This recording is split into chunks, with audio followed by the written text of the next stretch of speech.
Hi everyone, welcome back to this fresh video. JEE Main के बारे में बात करते हैं। 19 अक्टूबर को जो सर्कुलर आया था, यहाँ पे क्लियरली बता दिया गया था about the dates of January session and April session. तो यहाँ पे जनवरी सेशन का जो एग्जाम डेट है वो 21 जनवरी से लेके 30 जनवरी तक होने वाला है मल्टीपल शिफ्ट्स में। आपको अगर अप्रैल का डेट जानना है तो वो बिटवीन 1 to 10 अप्रैल के अंदर होने वाला है।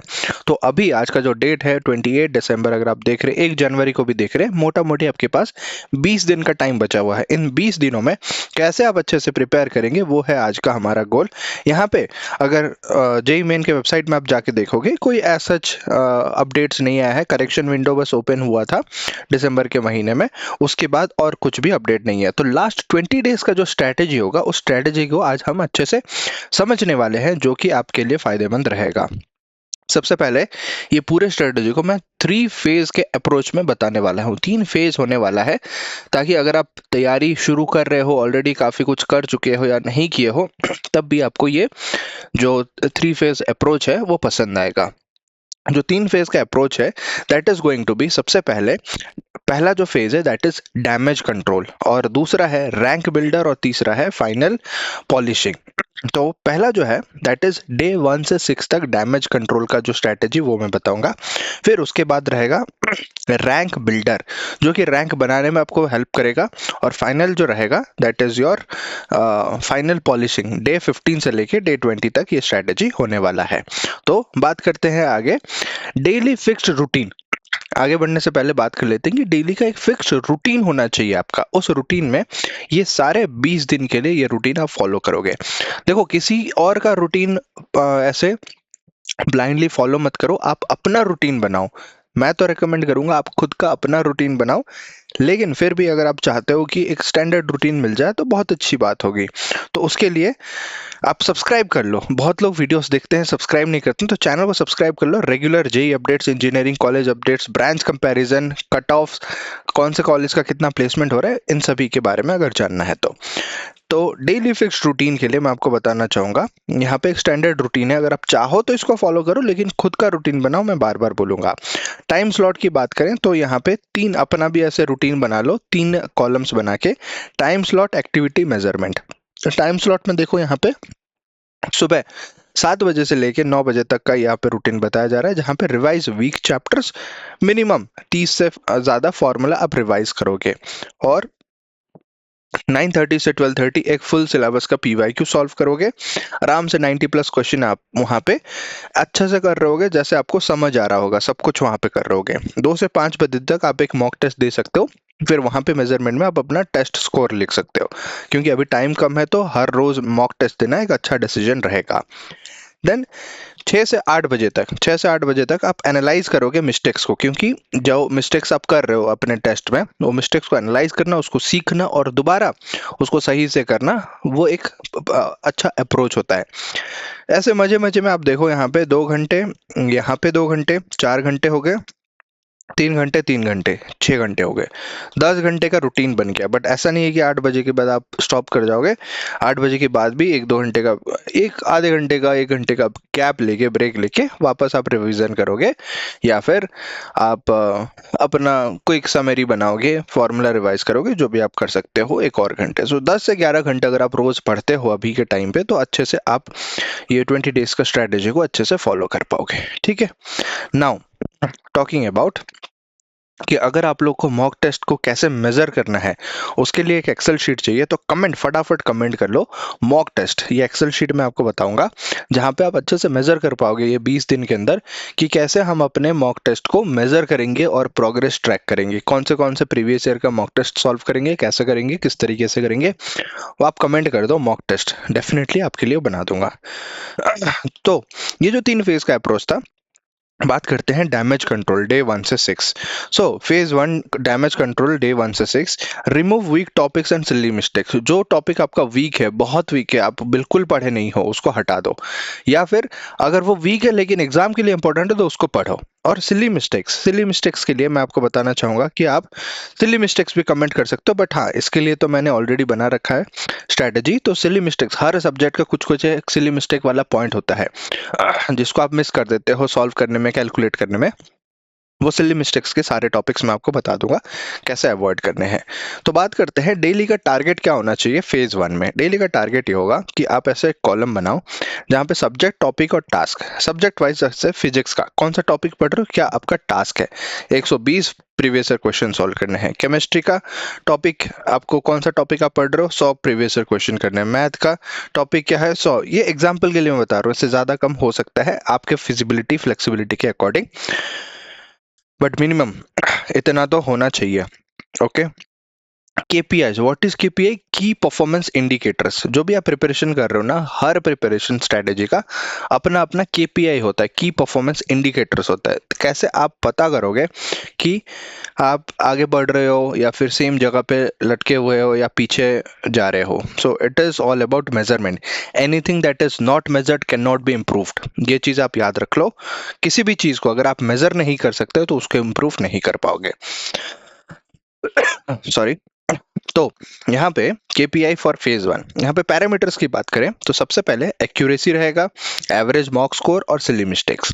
तो टारगेट ये होना चाहिए कि मिनिमम आपका एक्यूरेसी 60% प्लस होना चाहिए। मतलब जो गलत करते हो, नेगेटिव मार्किंग वगैरह रहता है, होता भी है, तब भी सही होना चाहिए। 60% ऑफ द क्वेश्चंस आप जितना अटेम्प्ट कर रहे हो सही होना चाहिए। एवरेज मॉक स्कोर की बात करें 110 प्लस होना चाहिए। सिली मिस्टेक्स 15 से कम। ज्यादा मिस्टेक मत करो वरना फिर नेगेटिव नेगेटिव ज्यादा होते जाएगा। तो that will be your KPI for phase 1।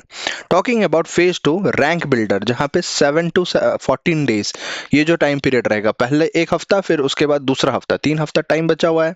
पहला हफ्ता आप फोकस करोगे कि ऐसे वीक टॉपिक्स वगैरह आप जो हटाओगे। उसके बाद दूसरे फेज में आप रैंक बिल्ड करने में फोकस करोगे, यानी कि improving speed and selection strategy. ये आपका गोल होना चाहिए। तो इसमें क्या करना चाहिए, एवरी अल्टरनेटिव डे आप क्या करो, जैसे ऑड डेज में आप फुल लेंथ मॉक टेस्ट दो, इवन डेज में सेक्शनल टेस्ट दो।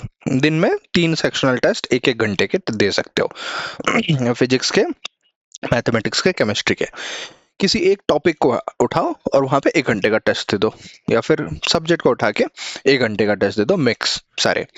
तो उससे क्या होगा, इजीली आपका प्रैक्टिस बना रहेगा बहुत बढ़िया से, और प्रोग्रेस भी चेक कर पाओगे। तो इसमें आपका KPI क्या रहेगा, एक्यूरेसी वहां पे 60% था तो यहाँ पे 70 प्लस होना चाहिए। एवरेज मॉक स्कोर 150 होना चाहिए। बताऊंगा लास्ट में कि इतना भी अगर मॉक स्कोर नहीं आ पाता है तब क्या करना है, वो भी स्ट्रेटेजी मैं लेके आया हूँ, इसीलिए वीडियो को एंड तक जरूर देखना। तो एवरेज मॉक स्कोर जो रहेगा more than 150। Wrong due to concept 10 से कम होना चाहिए। कॉन्सेप्ट अगर आपको नहीं पता है, उसके वजह से आप गलती कर रहे हो, तो वो कितने होने चाहिए, 10 क्वेश्चंस पर डे से कम होने चाहिए। नाउ फेज 3 की बात करते हैं, फाइनल पॉलिशिंग। फाइनल पॉलिशिंग में लास्ट वीक रहेगा 15 से 20, 5 से 6 दिन का टाइम है। यहाँ पे गोल आपका होना चाहिए maximise marks with minimal efforts. कम एफर्ट्स में आप थोड़े थोड़े बारीकियों पे थोड़ा सा पॉलिशिंग करोगे चीज़ों को, तो फिर आप इजीली मार्क्स बढ़ा सकते हो। कैसे बढ़ाओगे, तो डेली का आपका जो फोकस होना चाहिए दैट शुड बी अबाउट कि टास्क, आपका क्या टास्क है, इजी PYQ रिवीजन। जो इजी PYQs है, क्वेश्चन है जिससे मार्क्स बढ़ सकते हैं, उसका ज्यादा से ज्यादा रिवाइज करोगे। जो काउंट रहेगा 60 प्लस पर डे करना चाहिए। Formula revision, entire formula book daily, जो आप फॉर्मूला शीट बनाए हो या फिर कहीं से भी PDF मिल जाएगा, ऑनलाइन उठा लो, वो पूरे फॉर्मूला बुक को रिवाइज करोगे, ज्यादा से ज्यादा डेली रिवाइज करोगे। एंड मॉक टेस्ट की बात करें तो एक मॉक टेस्ट तो देना ही देना है लास्ट के एक हफ्ते में। And error notebook twice per day. एक शुरू से ना एरर नोटबुक आप मेंटेन करो, कहाँ कहाँ पे गलती करते हो, प्रोग्रेस ट्रैक करने के लिए। मॉक वाला बताया था मैंने, एक्सेल में शेयर कर दूंगा अगर आप कमेंट करोगे तो, मॉक टेस्ट। तो वहां पे वो एरर नोटबुक में आप अच्छे से चेक कर पाओगे कि कहाँ पे आप गलती कर रहे हो एंड कैसे उसको मिनिमाइज करेंगे। नेक्स्ट, इसका परफॉर्मेंस इंडिकेटर कैसे आप करोगे, की परफॉर्मेंस इंडिकेटर ट्रैक करने के लिए एक्यूरेसी 80 प्लस होना चाहिए। एवरेज मॉक स्कोर 180 अगर आप टच कर रहे हो बहुत अच्छी बात है, करना भी चाहिए। और गैस अटेम्प्ट 0, कुछ भी ऐसा बिल्कुल नहीं आता उसको तुक्का मार के कर रहे हो, नहीं, क्योंकि नेगेटिव मार्क्स 5 मार्क्स से कम, मतलब 5 मार्क्स से ज्यादा नहीं होना चाहिए। Should be less than 5 questions और 5 मार्क्स। नेगेटिव मार्क्स की बात कर रहे हैं तो 5 मार्क्स से कम होना चाहिए, क्योंकि गैस आप नहीं कर रहे हो, जो प्रॉपरली पता है उसी चीज को ही आप अपीयर करोगे, एग्जाम में अटेम्प्ट करोगे। नेक्स्ट, ये 5 golden measurement rules, anything that is not measured can not be improved, मैंने बताया।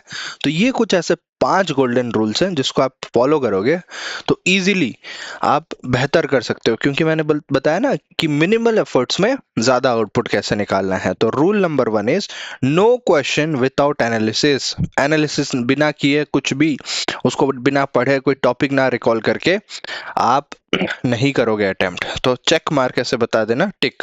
अगर आप कर रहे हो ये गलती तो ऐसे, और नहीं कर रहे हो तो ऐसे, ठीक है। नो क्वेश्चन विदाउट एनालिसिस, ठीक है, दिमाग में रखूंगा। फॉर्मूला रिवाइज डेली, बिल्कुल आप डेली फॉर्मूला रिवाइज कर रहे हो। Error book updated, daily error book update कर रहे हो, क्या क्या गलती कर रहे हो, नहीं किए तो क्रॉस कर देना। Weak topic reduced, weak topic reduced, हाँ मैंने वीक टॉपिक को रिड्यूस कर दिया। स्कोर इम्प्रूव्ड एवरी 2 days, हर 2 दिन में जो आप मॉक टेस्ट दे रहे हो, हर दिन दे रहे हो, तो हर 2 दिन में आपका स्कोर इम्प्रूव होते जाना चाहिए, तभी आपका प्रोग्रेस पता चलेगा। तो ये चेक, ऐसे चेक चेक करके ये 5 गोल्डन रूल्स को बार बार लूप में रिवाइज करोगे और इम्प्लीमेंट करोगे तो डेफिनेटली स्कोर इम्प्रूवमेंट आपको देखने को मिलेगा। Talking about reality check formula, ये फॉर्मूला में मैं ये बस बताना चाहता हूं कि अगर कोई अभी तक कुछ भी नहीं किया है, अभी तक कुछ भी नहीं किया, या फिर 10 दिन के बाद भी आपका स्कोर 130 से नीचे आ रहा है, क्या करना है आपको, सब कुछ छोड़ देना है, stop everything and do this. पी वैक यूज करना है, एरर नोटबुक पे फोकस करना है, मॉक टेस्ट और उसको एनालाइज करना है, इसके अलावा कुछ नहीं करना है। आई एम टेलिंग यू, इससे बेहतर स्ट्रेटेजी और कुछ नहीं होगा। अगर 10 दिन के बाद भी आपका स्कोर 130 से बिलो आ रहा है तो that is the reality check. कोई नहीं बताएगा ये चीज, मैंने प्रैक्टिकली बता दिया।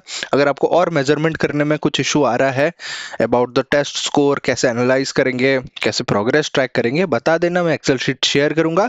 सिली मिस्टेक्स के लिए बने रहना, सिली मिस्टेक्स का वीडियो बहुत जल्दी आने वाला है चैनल पे। सो चैनल को सब्सक्राइब नहीं किया तो जल्दी से चैनल को सब्सक्राइब कर लो। मिलते हैं अगले वीडियो में, तब तक keep learning, keep exploring and keep smiling. Thank you so much.